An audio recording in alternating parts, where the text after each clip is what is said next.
મૂળ જૂના સંપ્રદાયમાં એમના પૂજ્ય પિતાશ્રી, ઉત્તર ગુજરાતમાં વિસનગર એમનું ગામ, અને નાનપણમાં ભણવામાં બહુ જ તેજસ્વી. અંગ્રેજી મીડિયમમાં તેઓ કલકત્તામાં ભણતા હતા.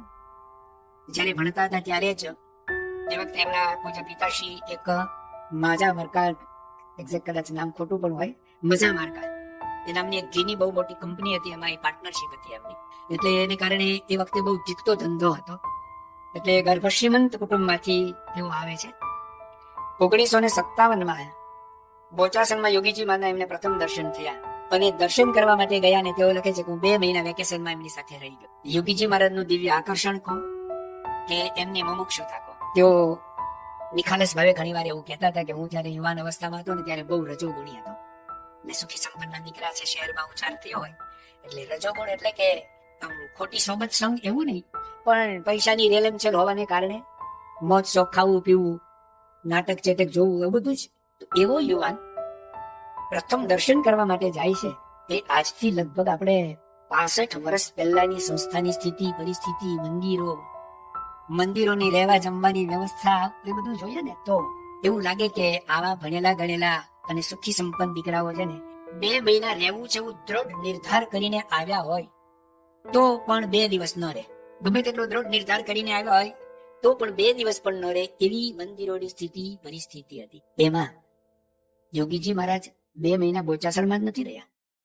બોચાસણની આજુબાજુના ઘણા બધા ગામડાઓમાં યોગી બાપાનું વિચરણ હતું, અને એ વિચરણની અંદર એમણે આ બાપાની સાથે રહ્યા અને યોગી બાપાનો સમાગમ કર્યો. અને પછી તો બસ જે એમને લગની લાગી ગઈ, તો સાધુ થયા ત્યાં સુધીમાં દર વર્ષે દિવાળીને ઉનાળુ વેકેશનમાં યોગી બાપાની સાથે પ્રથમ દર્શને જ પ્રીત લાગી ગઈ. પ્રીત પુરવની જાગે ગુરુજી મારા, પ્રીત પુરવની જાગે ગુરુજી મારા, પ્રીત પુરવની જાગી ભાગે અમને ભરત ખંડમાં, સંત મળ્યા છે સુહાગે ગુરુજી મારા, પ્રીત પુરવની જાગે ગુરુજી મારા, પ્રીત પુરવની જાગી. યોગીજી મહારાજે જ આવા મુમુક્ષુ હોય એને ખેંચ્યા કે તેઓ ખેંચાયા, હું કે તમે નક્કી કરી શકતા નથી. પણ 2 મહિના યોગીજી મહારાજની સાથે રહ્યા. આમાં એના આંકડા બોલેલા હતા પણ ભૂલી ગયો કે યોગીજી મહારાજને મેં પ્રથમ દર્શન કર્યા ત્યારે યોગી બાપાની ઉંમર આટલી હતી. પ્રમુખ સ્વામી મહારાજની કાળી ભમ્મર જેવી દાઢી, આટલા વર્ષની ઉંમર હતી. મહંત સ્વામીને પણ મેં યુવકમાં ત્યારે સાધુ થયા પહેલા એમાં જોયા ત્યારે એમની ઉંમર આટલી હતી, મારી ઉંમર આટલી 19 વર્ષની એમની લગભગ ઉંમર હતી. પછી મુંબઈમાં VJTIમાં ભણવા આવવાનું થાય છે. આપણે થોડો પ્રસંગ જાણી લીધો હતો કે એમના પૂજ્ય પિતાશ્રી એમને અમદાવાદ રેલવે સ્ટેશને ગાડીમાં બેસાડવા માટે આવ્યા હતા, વળાવવા માટે આવ્યા હતા કે મુંબઈ છોકરો ભણવા માટે જાય છે. પૂજ્ય કોઠારી સ્વામીના ભાઈ ડોક્ટર પુરુષોત્તમભાઈ એ પણ એમના નાના ભાઈને મુંબઈ ભણવા જતા એટલે સ્ટેશને મૂકવા માટે આવ્યા હતા. એ જ ટ્રેનમાં, એ જ ડબ્બામાં, એ જ કમ્પાર્ટમેન્ટમાં 2 મુમુક્ષુઓ ભેગા થયા. અને પછી ઓળખાણ થઈ કે ક્યાં જાવ છો? મુંબઈ. શેના માટે? તો કે મને ત્યાં એડમિશન મળ્યું છે. કઈ કોલેજમાં? VJTIમાં. બને VJTIમાં. અને પછી રૂમ પાર્ટનર તરીકે રહ્યા, અને આજે પણ એ 2 રૂમ પાર્ટનર જેવા જ આપણે સૌ અનુભવીએ છીએ. તો મુંબઈ ગયા અને ત્યાં યોગીજી મહારાજનો યોગ રહ્યો. અને યોગીજી મહારાજ ત્યાં મુંબઈમાં ન હોય ત્યારે પરમ ભગવદીય શ્રી હર્ષદભાઈ દવેનો સમાગમ કરવાની યોગી બાપાની આજ્ઞા હતી, અને હર્ષદભાઈ દવેનો બધા સમાગમ કરતા. પૂજ્ય ડોક્ટર સ્વામી, કોઠારી સ્વામી, ત્યાગવલ્લભ સ્વામી ને વિવેક સાગર સ્વામી હર્ષદભાઈને ત્યાં છેલ્લા વર્ષોમાં જયારે નક્કી થઈ ગયું કે હવે સાધુ જ થવું છે, ત્યારે તો કોઈક 3 મહિના, કોઈક 6 મહિના સુધી એમના ઘરે જ ધામા નાખીને પછી રહ્યા હતા. અને વિવેક સાગર સ્વામીએ લખ્યું ને કે હર્ષદભાઈ દવેનું ઘર એટલે બ્રહ્મ જ્ઞાનનો અખાડો. એ બ્રહ્મ જ્ઞાનના અખાડાની અંદર તૈયાર થયેલા યોગીજી મહારાજે પછી એમને આજ્ઞા કરી કે તમારે સાધુ થવાનું છે. તો મનથી તો બધા તૈયાર જ હતા. અને યોગી બાપાની આજ્ઞા આવી અને 1960માં મુંબઈની અંદર કપોળવાડીમાં 9 યોગેશ્વરોને યોગી બાપાએ દીક્ષા આપી. બધાના માતા પિતાને ધન્યવાદ છે કે એ વખતે પોતાના ભણેલા ગણેલા ગ્રેજ્યુએટ થયેલા બધા છોકરાઓ એવી રીતે સાધુ થવા માટે આપવા પણ યોગીજી મહારાજની એવી સાધુતા. અને સાધુ ત્યાર પછી ગઢડામાં કળશ જયંતિ વખતે 51 યોગેશ્વરોને દીક્ષા આપી, ત્યારે એમને પણ દીક્ષા આપી અને એમનું નામ નારાયણ ભગત પાડવામાં. સાધુ થયા પછી મુંબઈમાં મુકાયા અને એમણે સંસ્કૃતનો અભ્યાસ, બધા સંસ્કૃત ભણતા હતા. પણ વિવેક સાગર સ્વામીએ ભગવાન સ્વામિનારાયણનું જે એક વચન હરિલીલામૃતમાં લખ્યું છે કે એકવાર સંતો પરમહંસો છોટા કાશી જામનગર ગયેલા અને ત્યાં કેટલાક વિદ્વાનોએ એને અમુક પ્રશ્નો પૂછ્યા. જોકે સંતોએ જવાબ સાચા આપ્યા હતા, પણ પ્રાકૃત ભાષામાં આપ્યા હતા. એને સંસ્કૃતમાં કઈ જવાબ જોઈતા હશે. સંતો એટલું સંસ્કૃત ભણેલા ન હતા, એટલે વિદ્વાનોએ થોડી ઠઠ્ઠા મસ્કરી કરી કે બધા સ્વામિનારાયણમાં અભણ ટોળી ભેગી થઈ છે એવું કહી. સ્વામિનારાયણ ભગવાને અંતર્યામી પણ વાત જાણી સંતોને પૂછ્યું કે જામનગરમાં શું પ્રસંગ બન્યો હતો. સંતોએ જે વાત હતી એ વાસ્તવિકતા કહી.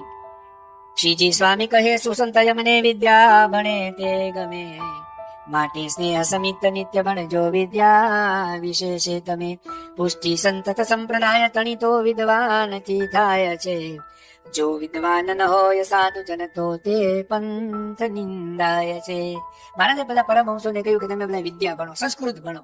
અને મહારાજે મુક્તાનંદ સ્વામી જવાને 51 વર્ષની ઉંમરે સંસ્કૃત ભણવા બેસાડ્યા. આ તો યોગી બાબાએ જેવા સાધુ થયા ને, યોગી બાબાએ કહ્યું એટલે સંતો ભણતા પણ એવું કહેતા કે ત્યારે સંસ્કૃત ભણવાનો એવો કંટાળો આવતો ને કે કોલેજમાંથી ભણતા ને ત્યારે છેલ્લા વર્ષોમાં જયારે સાધુ થવાનું નક્કી થયું ને ત્યારે તો હાશ. અને એમાં પાછું ભણવાનું આવ્યું મોટા પુરુષની રુચિ. યોગી બાબા અરે સંસ્કૃત ભણેલા નહોતા ને, પણ એ ગણેલા. એમને જાણ્યું કે ભવિષ્યમાં સંપ્રદાયની પુષ્ટિ માટે ભગવાન સ્વામિનારાયણની જે આજ્ઞા છે તે પ્રમાણે સંતો તૈયાર થાય એ અતિ હિતાવહ છે. અને એનું બીડું જો વધારે સૌથી કોઈ ઝડપું હોય તો પૂજ્ય વિવેક સાગર. વિવેક સાગર સ્વામીએ સંસ્કૃતની અંદર ખૂબ પારંગતતા મેળવી. તેઓ ભણતા ત્યારે પછી નાના જે સંતો, નવા સંતો હોય એને ભણાવવાનું કાર્ય કરતા. પૂજ્ય કોઠારી સ્વામી પણ મંદિરનો કોઠાર સંભાળવાની સાથે, કોઠારી પદું સંભાળવા સાથે સાથે પણ ભણાવતા હતા. તો વિવેક સાગર સ્વામી ભણાવવામાં પણ બહુ જ કુશળ. ભલે થોડો લાભ મળ્યો છે 2-3 વર્ષ એમની નીચે ભણવાનો. ભણવામાં પહેલો નંબર લાવો એ એક બાબત છે, પણ કોઈને સત્યનારાયણ શીરાની જેમ ગળે ઉતારી દેવું ને એ બહુ અઘરી વાત છે. કોઈક બહુ જ હોશિયાર, બહુ વિદ્વાન હોય પણ બીજાને ભણાવી ન શકે. અમે સંતો ભણતા એમાં અમે જોયું વિવેક સાગર સ્વામીની ભણાવવાની રીત. અમે ભણતા ત્યારની જ હું વાત કરું છું, અત્યારે સંતો જે ભણ્યા એની મને અનુભવ ન હોય. પૂજ્ય પ્રેમ પ્રકાશ સ્વામી, પીપી સ્વામી, એ જે ભણાવે ને તો વિદ્યાર્થી છે ને એના ક્લાસમાં હોશે આવીને બેસી જાય, એટલું સુંદર ભણાવી શકે. વિવેક સાગર સ્વામી નંબર 1 એટલે ભણતા હતા અને એની સાથે બહુ સારું ભણાવતા હતા.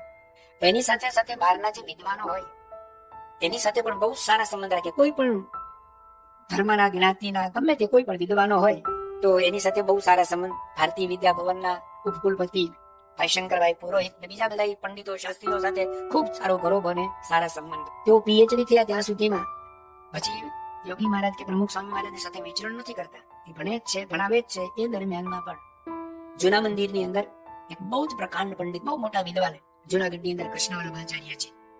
કૃષ્ણવલ્લભાચાર્યજીની સાથે પણ એમને એટલો જ પ્રસંગ સંબંધ.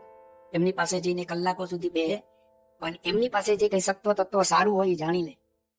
વડતાલના એક શાસ્ત્રી હતા, ઘણી વાર આપણો બહુ વિરોધ પણ કરતા, તો પણ વિવેક સાગર સ્વામી એની પાસે જાય અને એની પાસેથી જે કઈ સારું સત્વ તત્વ કઢાવવાનું હોય તો કઢાવી શકતા. અને હરજીવન શાસ્ત્રી પણ વિવેક સાગર સ્વામીને એમની બાજુમાં બેઠા હોય ને તો એમને ગમતું. મને પણ એકવાર એમની સાથે જોડમાં જવાનો લાભ મળેલો છે, વડતાલમાં એની સાથે ગયા ત્યારે.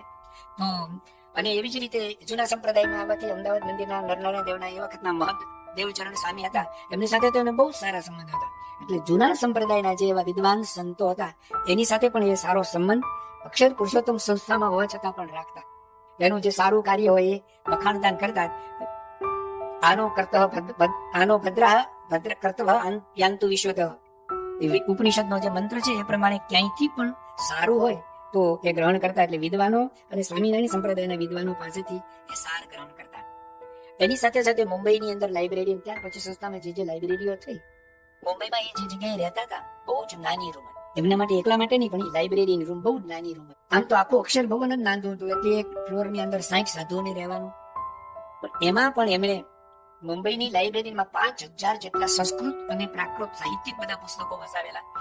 જૂના લેખો, ખરડાઓ, જે કઈ જૂનું કઈથી મળે, સત્સંગીના ઘરે પ્રમાણભૂત ઇતિહાસકાર એવી જો કોઈ સાહિત્ય કે કઈ સ્વામિનારાયણ સંપ્રદાયનું મળે તો એ બધું લાવે, સાચવી રાખે અને એની માવજત ભણતા ભણાવતા. એની સાથે એક અચ્છા લાઇબ્રેરિયન પણ એ હતા.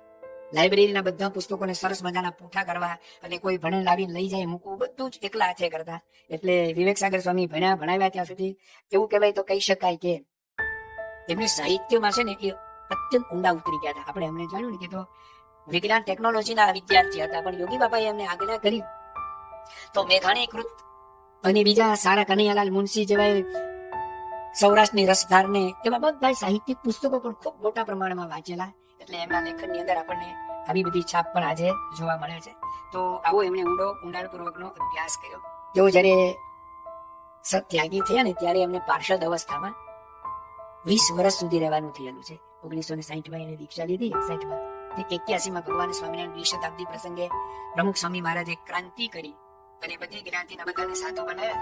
તે પૂર્વે સ્વામિનારાયણ સંપ્રદાયની અંદર હજી પણ કેટલાક જગ્યાએ અમુક જ્ઞાતિઓને ત્યાગાશ્રમની દીક્ષા નથી મળતી. આપણે ત્યાં ત્યાગાશ્રમની દીક્ષા મળતી પણ એને પાર્ષદ અવસ્થામાં રહેવાનું હતું. એ ભગવાન સ્વામિનારાયણ દ્વિશતાબ્દીએ પ્રમુખ સ્વામી મહારાજે ક્રાંતિ કરી અને બધાને પાર્ષદની દીક્ષા મળે પણ પછી થોડે સાધુની દીક્ષા મળે. તો 20 વર્ષ સુધી એમાં છેલ્લા 10 વર્ષ 71 થી 81 સુધી પ્રમુખ સ્વામી મહારાજનું જે એકદમ અત્યંત કઠિન પીડાભર્યું વિચરણ હતું ને એમાં એ પોતે સાક્ષી છે. અને સફેદ કપડામાં ફરવાનું, ગામમાં ફરવાનું, દિવસના 5 7 ગામ કપડા ક્યાં ધોવા, અને સફેદ કપડાને તો ડાઘ જલ્દી પડે. અને યાદ છે અમે વેકેશનમાં એમની સાથે જતા બાપાની સાથે લાભ લેવા. એનું કપડું ભૂલમાં પણ કોઈ પાર્ષદે ધોયું હોય ને તો એને પગે લાગીને કહી દે મારા કપડાને અડવાનું નહીં. આટલા વિદ્વાન હોય, બાપાની સાથે ફરતા હોય. અને જે કઈ એ વખતના અમે બધા સંતો હતા ને થોડુંક પણ જો કઈ બોલતા, પ્રવચન કરતા, કથા કરતા કોઈ શીખ્યા ને તો અમારા બધા માટે રોલ મોડલ વિવેક સાગર સ્વામી હતા. એ જે તૈયાર કરે ને એની નોટ જ પછી એમાંથી એ બોલે અને આપણે સાંભળીને આપણે લખવાનું. વિવેક સાગર સ્વામી પોતે એવું કહે છે કે હું નોટ ન લખું, હું પહેલા બોલું ને પછી નોટ લખું. આજે જે બોલ્યો ને પછી યાદ કરીને લખેલો કે આ હું બોલ્યો હતો. એવી એમના પર યોગી બાપા પ્રમુખ સ્વામી મહારાજની કૃપા. અને પછી મેં નોંધ લખી હોય ને એને પછી ફરી મઠારી કરી અને પછી લેખ પુસ્તક રૂપે આવે. સ્વામિનારાયણ પ્રકાશમાં જાય કે બીજે ત્રીજે લખીને પછી એના પુસ્તક થાય. હું પહેલા લખું પછી બોલું નહીં. યોગી બાપાની એમના પર કૃપા હતી. પણ અમે બધા એ જે બોલતા એમાંથી જ એ કરતા. તો 20 વર્ષ સુધી એમને કોઈના કપડા કોઈને ધોવા આપ્યા નથી. અને ભૂલમાં પણ જો કોઈ ધોયા ને તો રાજી થવાને બદલે નારાજ થઈ જાય. પગે લાગીને કહી દે મારા કપડા એના કપડા તાર ઉપર સુકવાઈને કોઈ વાળે ને તો પણ એને ન ગમે. એટલે ગોપાળાનંદ સ્વામી એવું કહેતા કે આપણી કોઈક સેવા કરે ને તો એના માટે આપણે 2-5 માળા ફેરવવી પડે. આપણું પુણ્ય એટલું જતું રહે. મને તો આખો દિવસ માળા ફેરવવાનો સમય જ નથી મળતો. આમ તો વર્ક ઇઝ વર્શિપ, આખો દિવસ એની કર્મ એ જ ભક્તિ હતું. બાપાની સાથે અખંડ રહેવાનું એ જ એક મોટી ભક્તિ છે. તો એવું વિનયપૂર્વક કહી અને કોઈ દિવસ કોઈની સેવા એમને લીધી નથી. આ મને એકદમ યાદ આવે છે. 1974 થી એ પોતે સંસ્થામાં પ્રથમ પીએચડી થયા અને પીએચડી થયા પછી બાપા પ્રદેશ પ્રવાસમાં આવ્યા ત્યારે એમણે સાથે લીધા. અને આપણા વિદ્વાન સંતોમાં સદગુરુ સંતોમાં એક સંત પૂજ્ય ઘનશ્યામચરણ સ્વામી કે ગુણાતીત મોરલો એ દિવસથી ટહુકવા માંડ્યો હતા. આજની તારીખે બાપાની સાથે પરદેશ પ્રવાસમાં ગયા ને ત્યારે વિવેક સાગર સ્વામીએ પોતે કમ્પોઝ કરેલો એક વૈદિક મંત્ર એ વેદ ગાન તરીકે ગવાતો હતો. પણ દરેક સભાની અંદર ધૂન પ્રાર્થના થઈ જાય ને પછી એવું કે હવે પૂજ્ય વિવેક સાગર સ્વામી નારાયણ ભગત વેદ ગાન કરશે. અને પોતે ઉભા થઈ અને આવી અને આમ આંખ બંધ કરીને વેદ ગાનનો જે ઓમ મારારામ, મને નહીં આવડે, મારો અવાજ નથી એવો, પણ જે મીઠે સુરે અલગથી જૂનું વેદગાન જો ક્યાંકથી મળે ને તો ખરેખર સાંભળવા જેવું. એનો જૂના બધા પ્રવચનોમાં જે ગામમાં જાય જો વેદગાન કોઈ સમયની અનુકૂળતા ન રખાય તો લોકો આજે કંઈક ખૂટે છે સભામાં. અને વેદગાન પૂરું થાય ને તાળીઓના ગડગડાટ થાય, બધા એકદમ પિન ટોપ સાયલેન્ટ, બહુ ખુશ થઈ જાય. એવું સરસ એમણે વેદગાનનું કમ્પોઝિશન કરેલું. અને દરેક સભાના પ્રારંભમાં લગભગ બધી જગ્યાએ મોટી સભા હોય ત્યારે અચૂક એ એમનું વેદગાન એમના મુખે સાંભળવા મળતું. બધા ખૂબ રાજી થતા. 1974 બાપાની સાથે વિદેશ વિચરણની અંદર એમણે ખૂબ સારી કથા, પ્રવચનો આ બધું કર્યું. અને એ દિવસથી પ્રમુખ સ્વામી મહારાજની પણ એમના ઉપર વિશેષ દ્રષ્ટિ પડી ગઈ. યોગીજી મહારાજના સાનિધ્યમાં, યોગીજી મહારાજના સાથે વિવેક સાગર સ્વામી રહેતા ત્યારે પ્રમુખ સ્વામી મહારાજ જાણતા હતા કે વિવેક સાગર સ્વામી છે ને એમના પ્રત્યે યોગીજી મહારાજનો અસાધારણ પ્રેમ છે, એક વિશિષ્ટ પ્રેમ છે. જયારે સાધુ નહોતા થયા ત્યારે વિવેક સાગર સ્વામી સાધુની દીક્ષા લીધા પહેલા દર વર્ષે ઉનાળામાં યોગી બાપાના સમાગમ કરવા દિવાળીને ઉનાળામાં જતા હતા. એકવાર ઉનાળાનો સમય છે, યોગીજી મહારાજ ભાલ પ્રદેશમાં, એટલે કે અમદાવાદ અને બરવાળાની વચ્ચેનો જે પ્રદેશ કહેવાય, ધંધુકાની આજુબાજુના ગામડા, ત્યાં યોગીજી મહારાજ હતા. અને વિવેક સાગર સ્વામીની આપણે વિવેક સાગર સ્વામીથી જ કહીશું, ભલે હજી દીક્ષા અત્યારે નથી લીધી, એ પ્રસંગ છે, પણ યોગી બાપાનો સમાગમ કરવા આવવાના હતા. એટલે યોગી બાપાએ જ્યાં તેઓ વિચરણ કરતા ત્યાંથી સાથે ફરતા 2 યુવકોને પાણીની માટલી લઈ અને ત્યાં રાયકા સ્ટેશને મોકલ્યા કે નારાયણભાઈ આવવાના છે તો તમે જાઓ એમને લેવા માટે. જે ટ્રેનનું નામ આપ્યું તે ટ્રેનમાં 2 યુવકો ત્યાં રાયકા સ્ટેશને પહોંચ્યા. ટ્રેન આવી, 2 યુવકો એમને જોયા મળ્યા અને કેવું યોગી બાપાએ મોકલ્યા છે. પાણી પીધું અને પછી બધા આવતા હતા. રસ્તામાં એનું ચંપલ છે તૂટી ગયું. તો ત્યાં તો કઈ બીજું રિપેર કરવા વાળો હોય નહીં. વૈશાખ જેઠ મહિનાની ગરમી છે અને ખુલ્લા પગે ત્યાં સુધી આવ્યા. યોગી બાપાને આરામમાં જવાનો સમય થઈ ગયો હતો અને યોગી બાપા એની રાહ જોતા હતા, હમણે આવે. અને લગભગ 2:30-3 વાગે જયારે તેઓ ત્યાં અડવાણ પહોંચ્યા તો યોગી બાપા એમને રાહ જોતા હતા. અને આવ્યા ને એટલે યોગી બાપા એકદમ આમ સામે ગયા, પણ જોયું બાપાએ કે એના પગમાં કઈ ચંપલ નથી. ભગવાન સ્વામિનારાયણ કચ્છભુજમાં વિરાજમાન હતા અને પરમહંસો જયારે ત્યાં જાય છે ને, અને પરમહંસોને મહારાજે આજ્ઞા કરેલી કે ઓઢું આકાશ પાથરની પૃથ્વી, પગમાં પગરખા પણ ન પહેરવા. અને સંતો જયારે આવ્યા ને સંતોના પગમાં ફૂલડા પડી ગયા હતા ને, ત્યારે મહારાજના પગમાં પણ ફૂલડા પડી. એવી રીતે યોગી મહારાજ આમ સામે વાહ જોઈને ઉભા હતા અને જોયું કે એના પગમાં કઈ નથી. યોગી બાપા એકદમ આગળ ચાલ્યા અને એને આમ બાથમાં ગાળીને આસલીને નાખ્યું, બેઠી પડ્યા. દોયડું મળવું દાસ એમ કરીને બાપાએ ખૂબ એમને સુખ આપ્યું. અને પછી પગનું જોયું ને તો યોગી બાપાને બહુ જ બળતરા થઈ, બધી હાથ ફેરવો, શાતા વળી.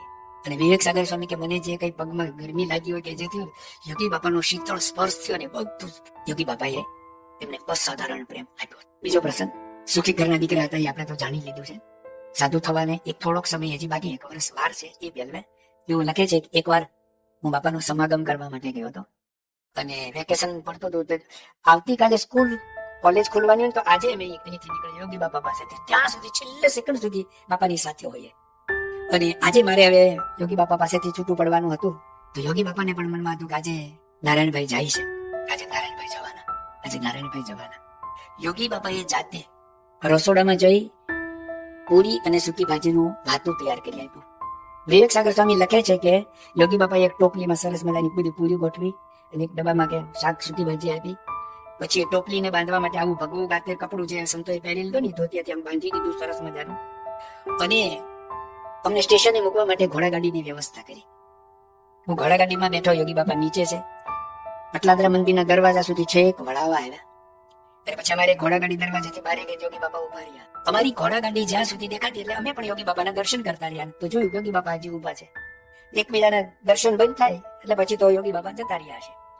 એટલો પ્રેમથી યોગી બાપાએ મને ભાથું બાંધી આપ્યું હતું. વિવેક સાગર સ્વામી આ પ્રસંગ કહેતા તેમની એક આંખ રડે છે અને એક આંખ હસે છે. એવું કેટલું ભાગ્યશાળી કહેવાય કે મને ખુદ ગુણાતીત ગુરુ યોગીજી મહારાજે જાતે પૂરી બનાવી, ભાથું બનાવી આપ્યું, ટોપલો બાંધી આપ્યો અને મને ઘોડાગાડીમાં બેસાડીને વળાવ્યા આપ્યા. અને પછી આ તમે આ ટાઈમે ભૂખ લાગે ત્યારે આવી રીતે ખાજો, એટલી બધી ભલામણ કરે છે. આ મારું સદભાગ્ય. એ હું જયારે વાત કરું છું ત્યારે મારા જેવો ભાગ્યશાળી કોણ એ મને થાય છે. બીજું મારી દુઃખની વાત, મારું રડું એનું આવે છે કે એ વખતે ડિલક્સ ટ્રેન શરૂ થઈ હતી. મેં ચેર ક્લાસની અંદર બુકિંગ કરાવ્યું હતું અને ચેર ક્લાસની અંદર ડાઇનિંગ ટેબલ હોય ને, જે જમવાનું એમાં થાળી સાથે આવે. એટલે કે નક્કી કર્યું તો હવે મારે સાદું થઈ જવાનું છે, પછી તો સમાય નહીં.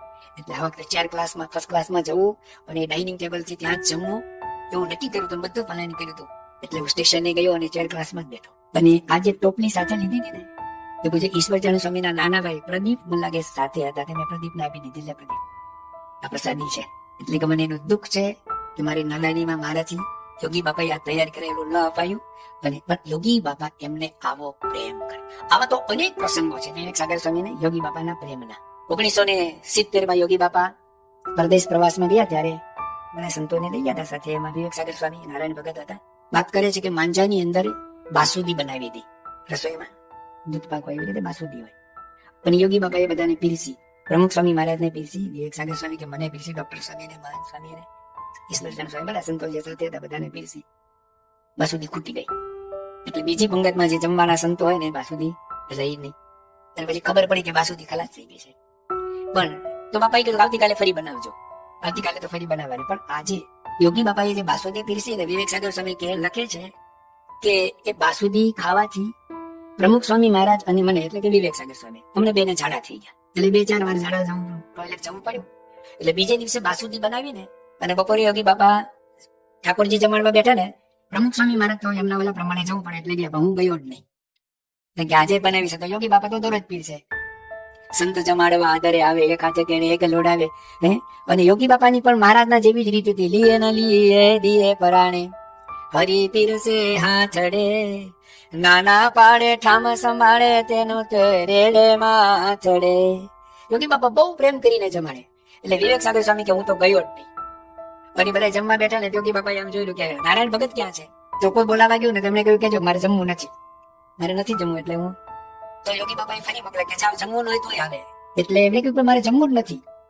તો યોગી બાપાએ કહ્યું દર્શન કરવા માટે આવો, દર્શન કરવા માટે આવો. એટલે ટૂંકમાં એમની સાથેના એવા ઘણા પ્રસંગો એમને નોંધ્યા છે, લખ્યા છે કે યોગી બાપાની સાથે અસાધારણ પ્રીતિ પ્રેમ હતી. પ્રમુખ સ્વામી મહારાજ પણ જાણતા હતા કે યોગીજી મહારાજની સાથે અત્યંત પ્રેમ ભાવથી જોડાયેલા છે.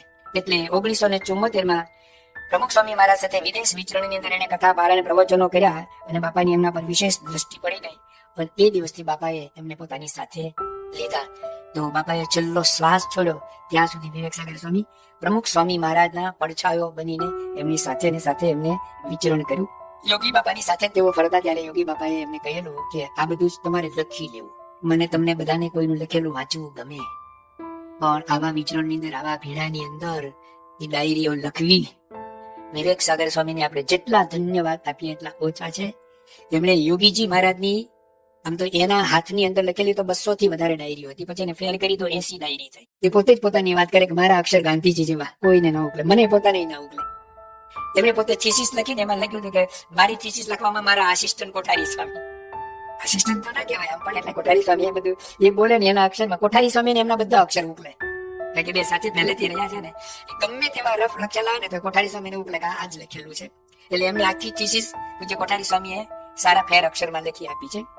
તો વિવેક સાગર સ્વામીએ એના જે અક્ષર હતા એ એટલા બધા ખરાબ નહોતા, પણ આટલી બધી ઉતાવળમાં લખવાનું હોય, નીચે રાખવાની કોઈ સાંધર ન હોય, એવી સારી પેનો નહોતી, સારા કાગળ નહોતા, એટલે અક્ષર એવા સ્વાભાવિક હોય થાય. પણ એમાં પણ એને બહુ જ હજારોની લાખોની સંખ્યામાં પાનાઓ, પત્રો અને રિપોર્ટ બધું લખી અને સંસ્થાની મહાન સેવા કરેલી છે. યોગીજી મહારાજના 2-3 મુખ્ય પ્રવચનો છે. એક તો સમગ્ર અમારા બીએપીએસ સંસ્થાના સાધુ સમાજ માટેની બહુ મોટી દેન. યોગીજી મહારાજ જુનાગઢની અંદર આજે સવારની સભામાં યોગી બાપાની વાતો કરી હતી એમની પુણ્યતિથિ નિમિત્તે કે જુનાગઢમાં એમને 1.5 કે 2.5 વર્ષ જ રહેવાનું થયું છે, પણ તે છતાં યોગી બાપા વારે આ બધા સંતો બનાવ્યા પછી કહેતા અમારા જુનાગઢની રીત. તો એ જુનાગઢની રીત, રસમ શું હતી, સાધુતાનો કસમ શું હતો, યોગીજી મહારાજ જે બોલાય એને શબ્દશ લખી અને અમારા જુનાગઢમાં એ ટાઇટલ નીચે જ એક સંતો માટેની બહુ સુંદર નાની પુસ્તિકા છે, જે વાંચવાથી સંતોને પોતાનું જીવન ક્યાં છે, કેવું બનાવવું જોઈએ, એની પળે એને એમાંથી જાણપણું મળે એવું સુંદર એ વિવેક સાગર સ્વામીએ લખ્યું છે. અને બીજું, આપણે મેળાવની પ્રાર્થના 28મી ફેબ્રુઆરીએ યોગી બાપા મેળાવની અંદર 66મી સાલમાં, અને યોગી બાપા વહેલી સવારે ઉઠીને મંગળ પ્રવચનમાં એના હૃદયની અંદરથી જ અચાનક ગુરુ મહિમાના સ્ત્રોત્ર શબ્દો એ જે રહેવા લાગ્યા ને, વિવેક સાગર સ્વામી, મહાન સ્વામી મહારાજ ત્યાં હતા, ઈશ્વરચંદ્ર સ્વામી હતી, અમે 3-4 સંતો હતા અને યોગી બાપા બોલતા આછું અજવાળું હતું. પણ યોગી બાપાએ અમને કહેલું ને કે તમારે બધું લખી લેવું. તો યોગી બાપા બોલતા જતા હતા ને વિવેક સાગર સ્વામી એક બાજુ ખૂણામાં અમને બતાવેલી જગ્યા પર કે આ જગ્યાએ બાપાનો પલંગ હતો, આ ખૂણામાં હું બેઠો હતો અને આવી રીતે લખતો હતો. નીચે લખીને ટેકો રાખવાનું કઈ હતું નહીં, પણ બધું શબ્દ લખેલું. મેળાવની પ્રાર્થના યોગી ગીત આપણે વાંચીએ ને એમાં પૂજામાં આપણે આ પ્રાર્થના વાંચીએ છીએ. એ પ્રાર્થના પૂજ્ય વિવેક સાગર સ્વામીએ લખેલી છે. પ્રમુખ સ્વામી મહારાજની સાથે જોડાયા પછી એમની મુખ્ય સેવા હતી કે બાપાની સાથે એમને પધરામણીમાં જવાનું. અતિશયોક્તિ ન હોય તો પ્રમુખ સ્વામીનો પડછાયો એટલે વિવેક સાગર સ્વામી. જ્યાં આપણી કાયા ત્યાં આપણી છાયા. કાયા અને છાયાને આપણે જુદી ન કરી શકીએ. તેમ પ્રમુખ સ્વામી મહારાજને જેટલો ભીડો પડ્યો છે ને, એટલો જ ભીડો વિવેક સાગર સ્વામીને પડ્યો છે. સાંકરીમાં અમારી સંતોની શિબિરમાં બાપાના ભીડા ભક્તિની વાત નીકળી કે પ્રમુખ સ્વામીમાં આવો આટલો ભીડો. વાત સાચી હતી, વાસ્તવિક પ્રસંગો જ રજૂ થયા હતા. અને જયારે બાપાને પ્રવચન કરવાનું, આશીર્વાદ આપવાના વારો આવ્યો ત્યારે બાપા કે તમે મારા ભીડાની વાત કરો છો, મારા કરતા તો વિવેક સાગરને ડબલ ભીડો છે. બાપા તો વિવેક સાગર બોલે. બાપા કે વિવેક સાગર સ્વામીને મારા કરતા ડબલ ભીડો છે. બાપા કે હું તો કદાચ બપોરે સુઈ જાઉં. વિવેક સાગર સ્વામી બાપાની સાથે ફર્યા ત્યારે એક ગામમાં એક જ દિવસ રોકાવાનું હોય, કોઈના ઘરે ઉતારો હોય ને તો એને સત્સંગની વાતો, સત્પુરુષની વાતો કરીને પછી જે જંપે. મને યાદ છે 1977માં અમે 10 સંતો બાપાની સાથે હતા. ડરબનની અંદર અમે 7 દિવસ રહ્યા અને છેલ્લે દિવસે વિદાય હતી મગનભાઈ ગોસાઈને ત્યાંથી, અને એમનો દીકરો બાપાની પાસે આવ્યો. મગનભાઈ એના દીકરાને લાવ્યા. બાપા કે આ કોણ છે? તો કે મારો દીકરો. નામ ઠામ પૂછ્યું બાપાએ. અને પછી એ તમે તો બાપા બીજું શું કરી શકે, થોડી એને વાત કરી હતી. પછી બાપાએ અમને સંતોને કહ્યું કે આ સમયે મને વિવેક સાગર યાદ આવ્યા. વિવેક સાગર સ્વામી કે હું જ્યાં જાઉં ને ત્યાં જેના ઘરે ગઈને મારી કોઈ ચિંતા જ નહીં. જેના ઘરે ઉતર્યા એની ઘરે એના સગા સંબંધી મહેમાનો આવ્યા તો કલાકો સુધી વાતો કરે. રાતના 12-2 વાગ્યા હોય તો પણ એને સંસ્થા સત્પુરુષ સત્સંગ છે એની ધડતા કરાવીને પછી એ સુવે. એટલે બાપાએ કહ્યું કે મારા ભીડા કરતા તો વિવેક સાગર સ્વામીને વધારે ભીડો છે. વિવેક સાગર સ્વામી યોગી બાપાના સમયથી વહેલી સવારે 4:30 વાગે ઉઠે. લગભગ 99% મંગળા પહેલા એની પ્રાતઃ પૂજા બધું પૂરું થઈ ગયું હોય. આજની તારીખે પણ હજી એવા જ એ જ સમયે જાગે છે અને નિત્યક્રમમાં બધો પૂરો કરે છે.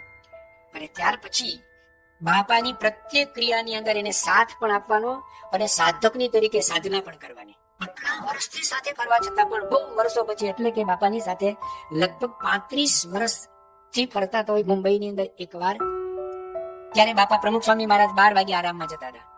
તો 12 માં 5-7 મિનિટની વાર હોય ત્યાં સુધી પોતાના રૂમમાં લખતા હોય ને એ બંધ કરીને આવે કે હમણાં બાપા હવે આરામમાં જશે.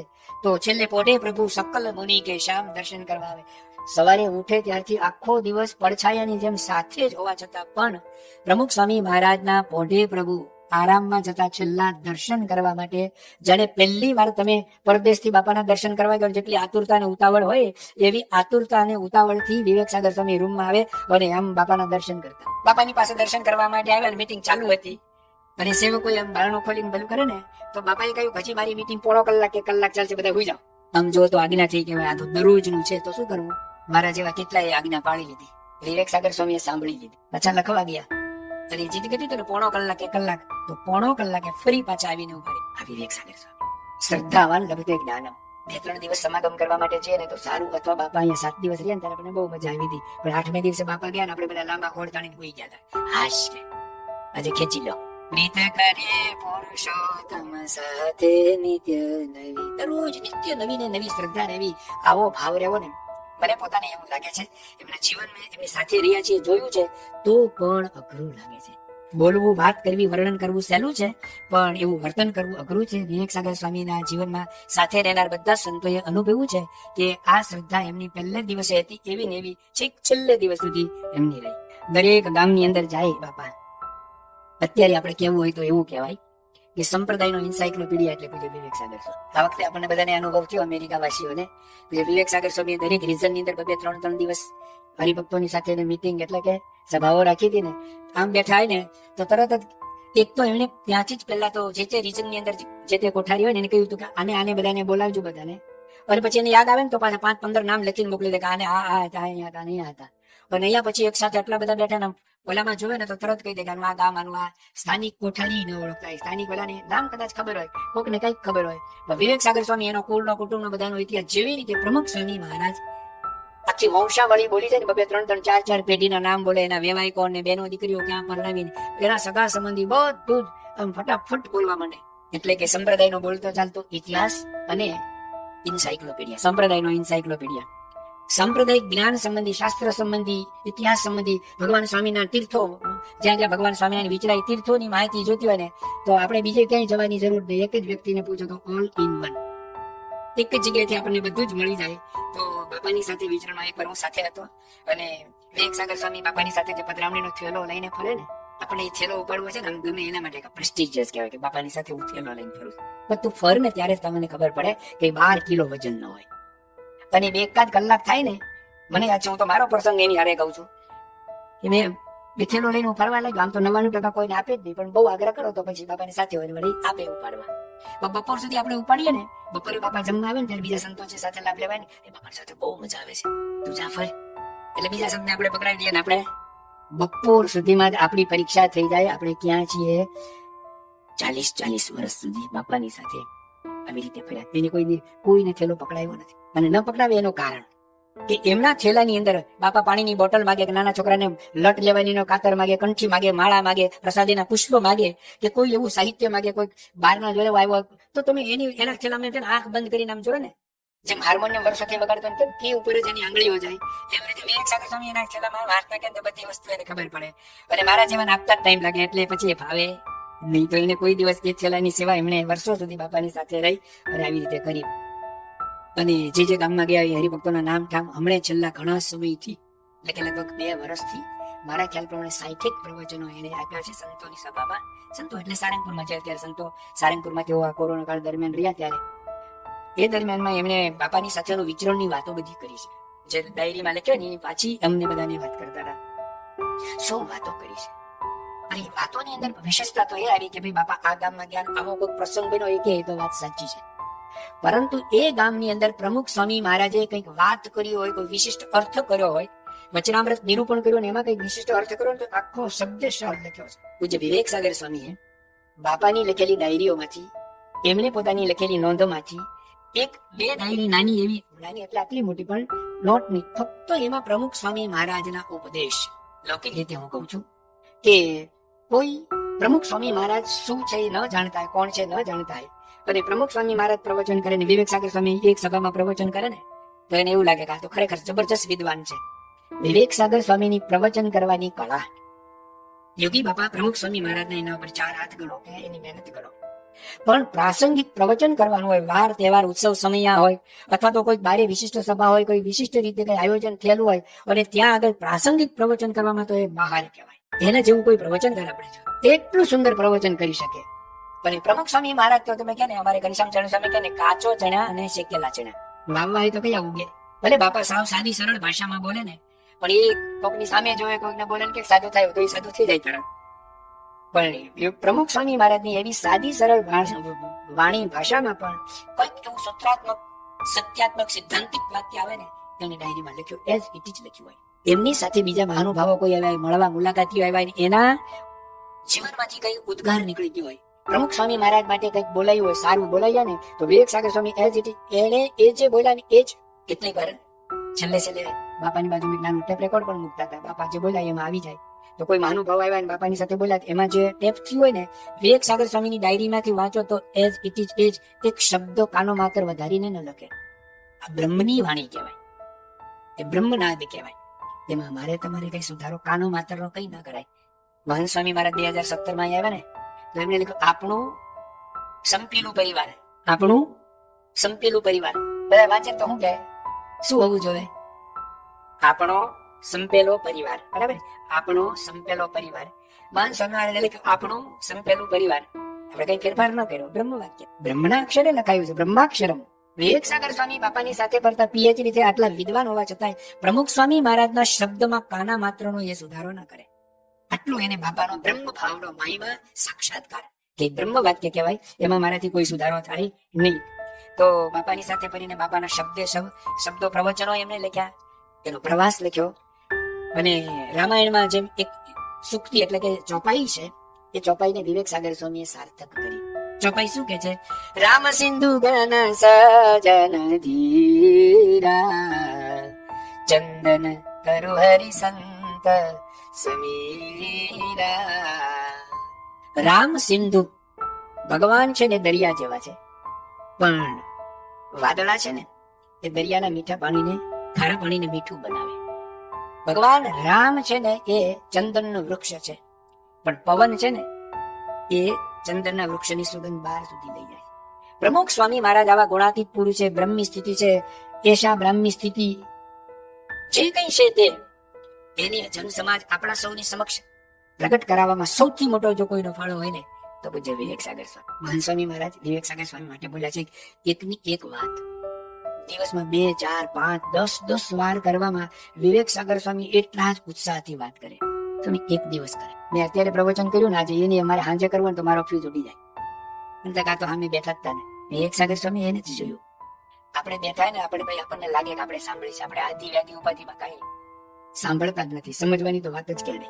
એમને કોઈ દિવસે એવું જોયું જ નથી. કોઈ સાંભળે કે ન સાંભળે, મારી ફરજ છે, હું એમની સાથે છું, તો એમને પોતાની ફરજ 100% નિભાવી છે. અને સામેની વ્યક્તિને વાતો કરવી એ મોટી સેવા છે. ગુણાતીતાનંદ સ્વામીને મહારાજે કહ્યું તો એમણે હંમેશા વાતો કરવામાં ક્યારેય પાછી પાની વાળી નથી. અહોર હવાર, વહેલા મોડા, રાતના વહેલા, ઉજાગરો થયો, ગમે તે થયું હોય, પણ એ હંમેશા વાતો કરવામાં આવી રીતે પાવરતા જ રહ્યા છે. અને બાપાની સાથે રહ્યા તો સંપર્ક, નામ, ઠામ, કામ આ બધું જ પણ એમને પોતાની ડાયરીમાં નોંધ્યું છે. એટલે એમની સંપ્રદાયમાં, સંસ્થામાં બહુ જ મોટી સેવા છે. બાપાનું જયારે જબરજસ્ત વિચરણ ચાલતું હતું ને ત્યારે એટલા બધા ગામો એક પછી બધે ગોઠવાઈ ગયો, વચ્ચે હરિભક્ત કોઈ આવે કે મારે ગામમાં બાપાના મુખે ના પડાવવી, એના કરતા સેવકો ના પડે તો સારું, અને સેવકો ના પડે તો અબજસ મળે. બાપાની પાસે જાય ને તો બાપા કે હું આવીશ. વિવેક સાગર સ્વામી ના પાડી હોય કે નહીં આવે, બાપાને પછી ગમે તેમ કરી યુક્તિ પ્રયુક્તિ જાય, બાપા કે સારું તમે આવશો. એટલે પેલી વ્યક્તિ વિવેક સાગર સ્વામીને મોઢે મોઢે કે તમે જ વચ્ચે ત્યાં નકામા છો, ના પાડો છો. આવું તો કેટલી વાર અપમાન થતું હતું. અને આવું થતું હોય તો શું થાય? ભાઈ મૂકોને પડે, આપણે નથી આવું કરવું. વિવેક સાગર સ્વામી એવું કોઈ દિવસ ઉદાસીન પણ છે એવું નથી. એમના માટે પ્રમુખ સ્વામી મહારાજ માટે એમને કદાચ કોઈ 2 શબ્દ કહી જાય, જે દુઃખ થાય તે થાજો રે રૂડા સ્વામીને ભજતા, જે થવું હોય થાય. પણ એમણે એમની ફરજ પ્રમાણિકપણે નિભાવી છે. વિવેક સાગર સ્વામી માટે જેટલું કહીએ એટલું ઓછું છે. સમય થવા આવ્યો છે, 2-3 મિનિટમાં થોડીક વાત કહી દઉં. આટલા ને આવા બુદ્ધિશાળી હતા એ કેવી એમની સ્થિતિ કરી છે, થઈ છે એને. બાપાની સાથે ફરીને આવા ભાવને પામેલા સદગુરુ લેવલના સંત વર્ષો સુધી વિવેક સાગર સ્વામીનું નામ કોઈ સંસ્થાની કમિટીમાં કે મિટિંગમાં ટ્રસ્ટીમાં ક્યાંય નહીં. દર 3 મહિને સંસ્થાની મીટિંગ થાય તો એ મિટિંગમાં એમનું નામ ન હોય, એ જાય પણ નહીં, ન જાય મિટિંગમાં. ન જાય એટલું જ નહીં, મિટિંગમાં જે બેઠા હોય ને એની બહાર નીકળે ને તો એનાથી નાની ઉંમરના પણ હોય, નવા પણ હોય, હરિભક્તો પણ હોય. વિવેક સાગર સ્વામી કોઈ દે શું ખરેખર વિવેક સાગર સ્વામી એટલે વિવેક સાગર સ્વામી છે. યોગી મહારાજ અને પ્રમુખ સ્વામી મહારાજ સાથે ગોપીઓ જેવા પ્રેમ ભાવથી ભગવાનમાં જોડાયેલી હતી ને, એવી રીતે યોગીજી મહારાજ અને પ્રમુખ સ્વામી મહારાજ સાથે સાચા અર્થમાં દૃઢ પ્રેમ ભાવથી, સમજણથી, જ્ઞાનથી જોડાયેલા આ જ્ઞાની પુરુષ. પ્રમુખ સ્વામી મહારાજથી અમને જુદું પડવાનું થયું જ નથી. 1977 પ્રમુખ સ્વામી મહારાજ પ્રદેશ પ્રવાસમાં આવ્યા ત્યારે વિવેક સાગર સ્વામી ભારતમાં હતા, વિચરણમાં ગયા હતા. પછી એકે વાર બાપાએ એમને 2014 છેલ્લે પ્રમુખ સ્વામી મહારાજ અમેરિકા અક્ષરધામમાં માટે પધાર્યા ને, વિવેક સાગર સ્વામી સારંગપુરથી તો સાથે જ અમદાવાદ આવ્યા ને બીમાર પડી ગયા અને હોસ્પિટલાઇઝ કરવા પડ્યા. અને છેલ્લો એક દિવસ હતો, બીજો કોઈ ઉપાય જ નહોતો. બપોર પછી બાપાને નીકળવાનું હતું અને ડોક્ટરે કહ્યું કે જઈ શકાય એવી સ્થિતિ જ નથી. એટલે એ પ્રવાસમાં વિવેક સાગર સ્વામી ત્યાં અમદાવાદ રોકાયા. બાપા અહીંયા અમેરિકા આવ્યા. 10 દિવસનો એમનો કાર્યક્રમ પૂરો કરીને બાપા પાછા 14 દિવસ કે કંઈક પાછા જયારે બાપા આવ્યા અને બંનેનું જે મિલન આપણે વિડીયોમાં એ વખતે દર્શન કર્યા છે, હજી દર્શન થાય છે. આપણને લાગે કે ખરેખર જો તુમ તોડો પિયા મેં નહીં તોડું, મેં વાલો વશ કીધા મુજને વાલે વશ કીધી, આમી સામી પાન બીડી લીધી ને દીધી. વિવેક સાગર સ્વામી ને પ્રમુખ સ્વામી મહારાજ પ્રત્યે જેવું હેત હતું એવું જ, બલકે એથી વધારે હેત પ્રમુખ સ્વામી મહારાજ ને વિવેક સાગર. છેલ્લા દિવસોની વાત સમય નથી, આપણે કરી પણ નહીં શકીએ, મારું ગળું પણ નહીં બોલી શકે. એ બધું યાદ આવે તો મારાથી જ નહીં બોલાય, પણ એના જીવનમાંથી આપણને ઘણું ઘણું શીખવાનું મળે છે. શ્રી સ્વામિનારાયણ ભગવાનની જય.